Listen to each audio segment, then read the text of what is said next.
Hello guys and welcome back to Shikha Classes.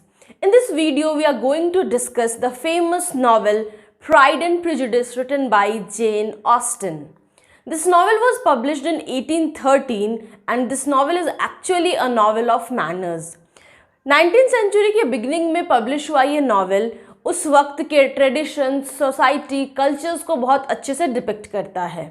इस video में मैं आपको सिर्फ एक शॉर्ट समरी समझाऊंगी स्टोरी का, इस नॉवल का, और आगे के दूसरे वीडियोस में हम इसके कैरेक्टर्स को भी डिस्कस करेंगे. ये स्टोरी कुछ इस तरह से शुरू होती है. There is a Longbourn estate in Meryton village, Hertfordshire county है और ये सिचुएटेड है इंग्लैंड में. लॉन्गबोर्न एस्टेट के मालिक का नाम है मिस्टर बेनेट.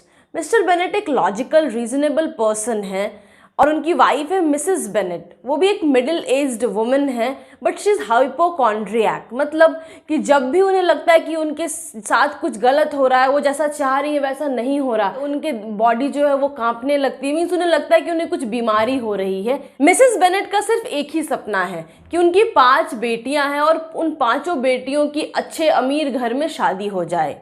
वैसे तो मिस्टर बेनेट की एनुअल इनकम 2000 पाउंड्स है. उनका लॉन्गबोर्न एस्टेट भी है बट प्रॉब्लम ये है कि दैट एस्टेट इज इंटेल्ड. मीन्स कि पहले से ही उस प्रॉपर्टी के पेपर्स में, उस एस्टेट के पेपर्स में ये मेंशन्ड है कि ये प्रॉपर्टी, ये एस्टेट सिर्फ एक मेल हेयर को ही जा सकता है, सिर्फ एक मेल उत्तराधिकारी हो उसी को ये उसके बाद ट्रांसफ़र हो सकता है. सो द प्रॉब्लम इज़ कि मिस्टर बेनेट और मिसेस बेनेट की सिर्फ 5 बेटियां ही हैं. अगर मिस्टर बेनेट मर जाते हैं तो उसके बाद वो प्रॉपर्टी उनके नेफ्यू मिस्टर कॉलिंस को चली जाएगी और इस वजह से मिसेस बेनेट और भी ज़्यादा डेस्परेट हैं कि वो अपनी बेटियों की शादी अमीर घर में करा दे ताकि वो फाइनेंशियली सिक्योर हो जाएं. इनकी 5 बेटियों के नाम है. सबसे बड़ी है जेन, उसके बाद एलिजाबेथ, उसके बाद मेरी, और जो सबसे छोटी 2 हैं यानी कैथरीन जिसे लोग किटी बोलते हैं एंड लीडिया, ये दोनों सबसे मिस्chievous है. कहानी कुछ इस तरह से आगे बढ़ती है. लॉन्गबोर्न एस्टेट से 3 माइल्स दूर एक एस्टेट है, नाम है उसका नेदरफील्ड पार्क. वहाँ पे एक अमीर आदमी मिस्टर चार्ल्स बिंगले, रेंट पर उन्होंने वो एस्टेट लिया है, वहाँ की बिल्डिंग ली है ताकि वो वहाँ रह सके और उनका इरादा है कि बाद में चलकर वो उस एस्टेट को खरीद लें. उनके साथ उनकी 2 बहनें भी आई हैं, Caroline Bingley and Louisa Hurst. Louisa Hurst इसलिए क्योंकि उनकी शादी मिस्टर हर्स्ट से हुई है. और चार्ल्स बिंगले के साथ उनका best friend Mr Darcy, Mr Fitzwilliam Darcy, वो भी उनके साथ वहाँ रह रहा है. जब ये खबर मिसेस बेनेट को मिलती है तो उनके मन में एक उम्मीद जगती है कि मेरी 5 बेटियों में से किसी बेटी की भी शादी अगर मिस बिंगले से हो जाए तो कम से कम एक की तो फाइनेंशियल सिक्योरिटी हो जाएगी और अगर वो सिक्योर हो जाए तो बाकी बहनों को भी एक भरोसा रहेगा. और इस नॉवल का एक बहुत फेमस लाइन है, it is a truth universally acknowledged that a person in possession of a good fortune must be in want of a wife. ये एक सच है जो सभी लोग जानते हैं दुनिया में कि अगर एक आदमी जिसके पास बहुत पैसा है तो वो ज़रूर एक बीवी की तलाश उसे होगी. और इसी उम्मीद के साथ मिसेस बेनेट खुशी लाती है अपने चेहरे पर और आगे की स्टोरी कुछ इस तरह से बढ़ती है. मिस्टर बेनेट जाकर के चार्ल्स बिंगले से मिलते हैं, उनकी बात होती है. उसके बाद बेनेट फैमिली और बिंगलेट फैमिली एक बॉल में मिलती हैं. बॉल से सेंस से बॉल पार्टी, एक फॉर्मल पार्टी है जहाँ पे डिनर होता है और डांसिंग होती है, बॉल डांस होता है. जब वो वहाँ मिलते हैं चार्ल्स बिंगले सबके साथ बहुत अच्छे से बिहेव करता है और उनकी जो बहनें हैं वो बहुत घमंडी है, स्पेशली कैरोलिन बिंगले. उन्हें ये बेनेट फैमिली कुछ खास पसंद नहीं आती है. बॉल पार्टी में ऐसा लगता है कि चार्ल्स बिंगले जेन ऑस्टन में इंटरेस्टेड है और पार्टी के ज़्यादा वक्त यही दोनों आपस में डांस कर रहे होते हैं. एलिजाबेथ मिस्टर डार्सी के साथ डांस करने जाती है पर मिस्टर डार्सी ये कहकर उसे मना कर देते हैं that she is not as handsome. मतलब वो कुछ ज़्यादा स्मार्ट हैंडसम नहीं है, कोई खूबसूरत लड़की नहीं है और इस वजह से वो उसके साथ डांस नहीं करेंगे. हालांकि मिस्टर डार्सी ये सब बातें मजाक में बोलते हैं पर मिस एलिजाबेथ बेनेट काफ़ी ऑफेंडेड हो जाती हैं और इस पार्टी से लोगों के मन में प्रेजुडिसेस बैठ जाते हैं, कुछ आइडियाज़ हो जाते हैं. जैसे वो समझते हैं कि चार्ल्स बिंगले एक बहुत ही प्लीजेंट, एमिएबल पर्सन है, फ्रेंडली पर्सन. लेकिन मिस्टर डार्सी के बारे में लोग क्वाइट उल्टा समझते हैं. वो समझते हैं कि मिस्टर डार्सी बहुत घमंडी इंसान है, वो ऑब्नॉक्शियस है, अनफ्रेंडली है और अनप्लीजेंट है. Miss Elizabeth Bennet and Mr. Fitzwilliam Darcy. These two characters are the protagonist of this novel. ये दो मेन कैरेक्टर्स हैं और इनकी लव स्टोरी में काफ़ी अप्स एंड डाउन्स आते हैं इस स्टोरी में, लेकिन फाइनली ये मिल जाते हैं। वैसे तो इन दोनों की एक दूसरे के बारे में फर्स्ट इंप्रेशन बहुत ही ख़राब है, लेकिन जैसे अलग अलग इवेंट्स में ये दोनों एक दूसरे से मिलते हैं, मिस्टर डार्सी को एलिजाबेथ का फ्रैंकनेस, उसका विट्स मतलब एक विटी नेचर, बुद्धिमान वो तो है ही शुरू से, वो बहुत पसंद आता है और कहीं ना कहीं मिस्टर डार्सी एलिजाबेथ को पसंद करने लगते हैं। आगे नॉवल की स्टोरी कुछ इस तरह से बढ़ती है कि मिस्टर कॉलिन, जो कि मिस्टर बेनेट के नेफ्यू रहते हैं और लॉन्गबोर्न एस्टेट के अगले वारिस रहते हैं, वो वहाँ आते हैं। उनके पैट्रोनेस उसे कहते हैं जो किसी को सपोर्ट करते हैं फाइनेंशियली। मिस्टर कॉलिन्स की पैट्रोनेस रहती हैं लेडी कैथरीन डे बॉर्ग। वो सजेस्ट करती है मिस्टर कॉलिन्स को कि तुम जाओ और मिस्टर बेनेट की 5 लड़कियों में से किसी एक लड़की जो भी तुम्हें पसंद आए उसके साथ शादी कर लो। इस इरादे से वो वहाँ आते हैं। उन्हें एलिजाबेथ पसंद आ जाती है। मिस्टर कॉलिन्स आगे ये डिसाइड करता है कि वो एलिजाबेथ को प्रपोज करेगा। उसके बाद बेनेट फैमिली एक मिलिट्री ऑफिसर से मिलती है, जॉर्ज विकम, जो एलिजाबेथ को बहुत सीक्रेटिवली ये बताता है कि मिस्टर डार्सी एक बहुत ख़राब इंसान है। वो उसे अपनी तरह से एक स्टोरी सुनाता है। वो उसे बताता है कि जॉर्ज विकम के हिस्से में जो प्रॉपर्टी थी वो सब डार्सी ने उसे नहीं दिया और इस तरह से एलिजाबेथ और भी ज़्यादा प्रेजुडिस्ड हो जाती है।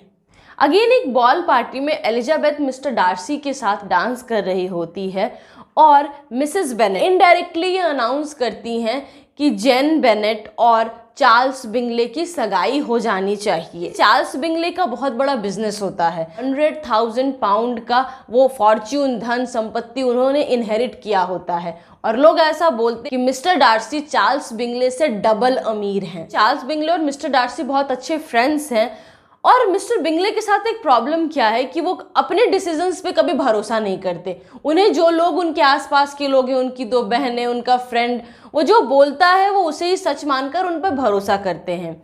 मिस्टर डार्सी को ऐसा लगता है that Jane is not a correct match for Mister Bingley, तो वो मिस्टर बिंगले के साथ इंग्लैंड जाता है और उनकी 2 बहनों के साथ मिल करके उन्हें कन्विंस कर देता है कि जेन बेनेट के साथ वो कोई रिश्ता न रखे और निदरफील्ड एस्टेट वापस लौटकर कभी नहीं जाएं। इधर जेन बेनेट बहुत दुखी हो जाती है चार्ल्स बिंगले के जाने से और अपने माइंड को फ्रेशन अप करने के लिए वो अपने मामा मामी के घर यानी मिस्टर एंड मिसेस गार्डिनर के घर चली जाती हैं। सो इट्स क्लियर कि mister Gardiner is the brother of Mrs Bennett. और इधर एलिजाबेथ को बहुत गुस्सा आता है मिस्टर डार्सी से।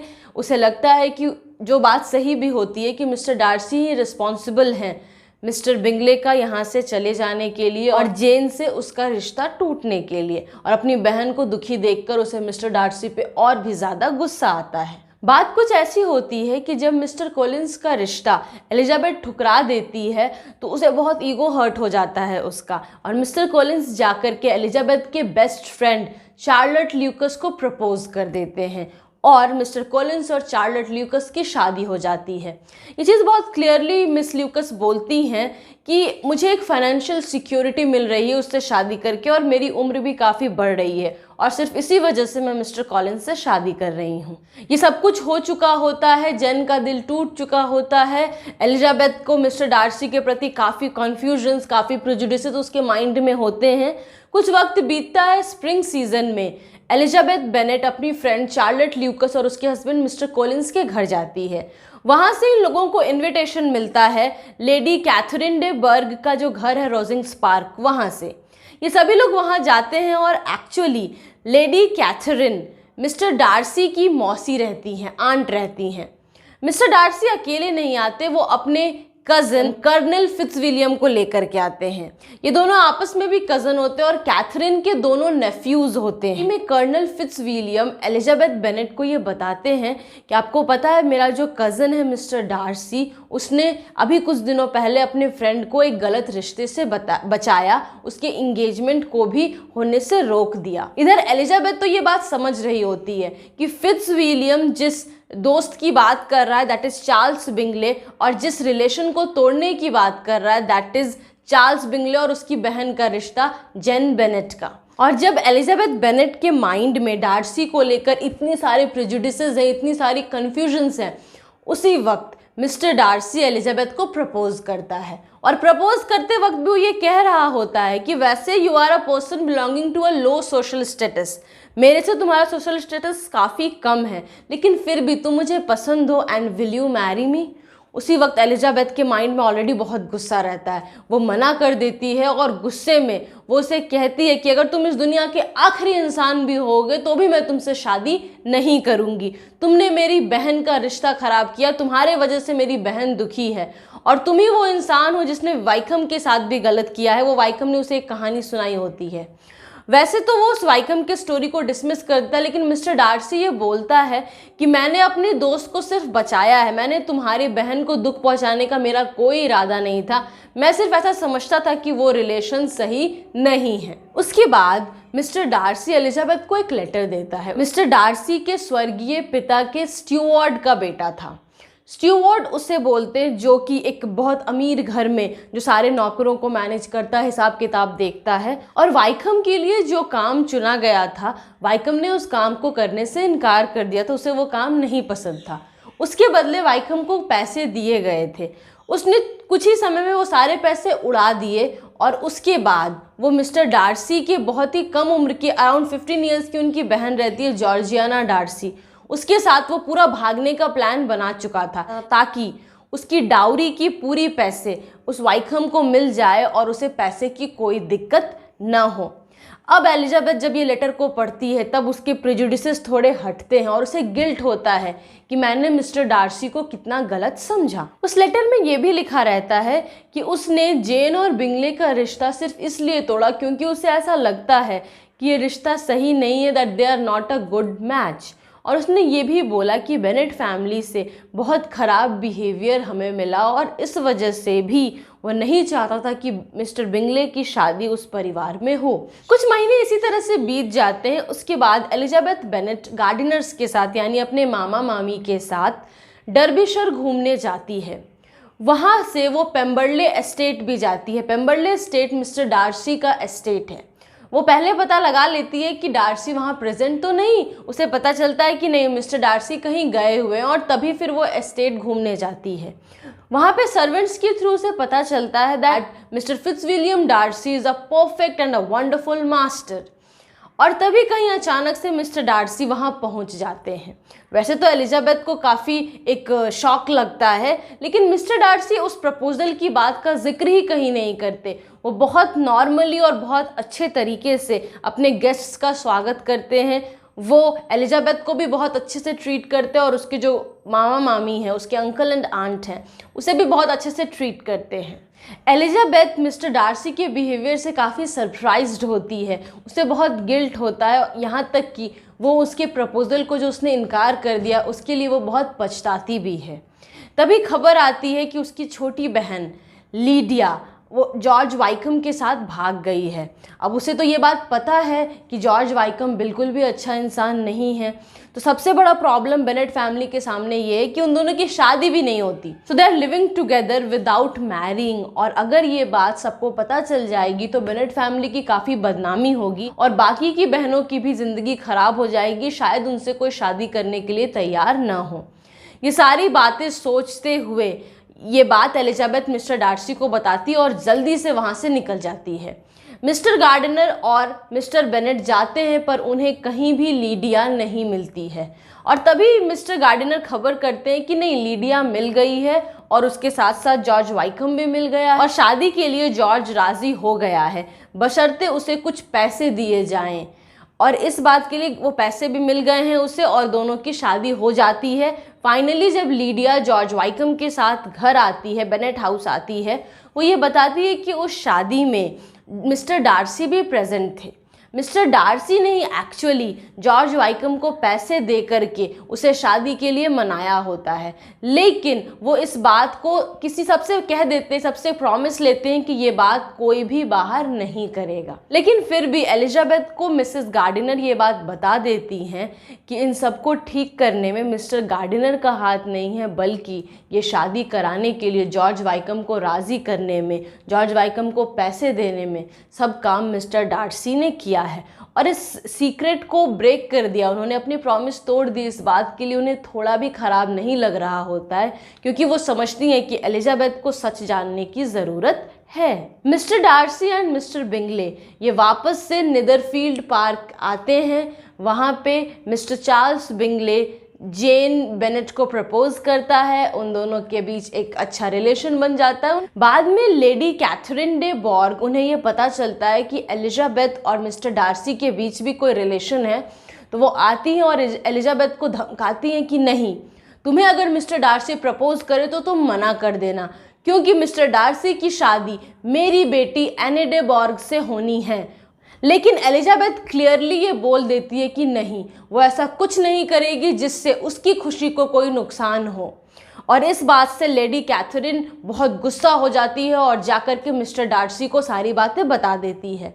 मिस्टर डार्सी जब ये बातें सुनता है तो उसे लगता है कि नहीं, कहीं ना कहीं एलिजाबेथ के मन में आज भी मेरे लिए फीलिंग्स है, और वो जाकर के एलिजाबेथ को फिर से प्रपोज करता है और इस बार एलिजाबेथ उसे हाँ कह देती है। सो गाइज, होप आपको अब ये पूरी स्टोरी अच्छे से समझ में आ गई हो। फिर भी डाउट्स हो, feel free to mention it in the comment box below, या फिर आप मुझे मेरे फेसबुक पेज पे मैसेज भी कर सकते हैं, लिंक मैंने डिस्क्रिप्शन में दिया। See you in the next video with a new topic. Till then keep smiling, have wonderful days, and if you like the video hit the like button, share this video with your friends, और अगर आपने subscribe नहीं किया तो subscribe कीजिए, बगल के bell icon को प्रेस कीजिए, ताकि जैसे ही मैं नया वीडियो डालूं आपको नोटिफिकेशन मिल जाए।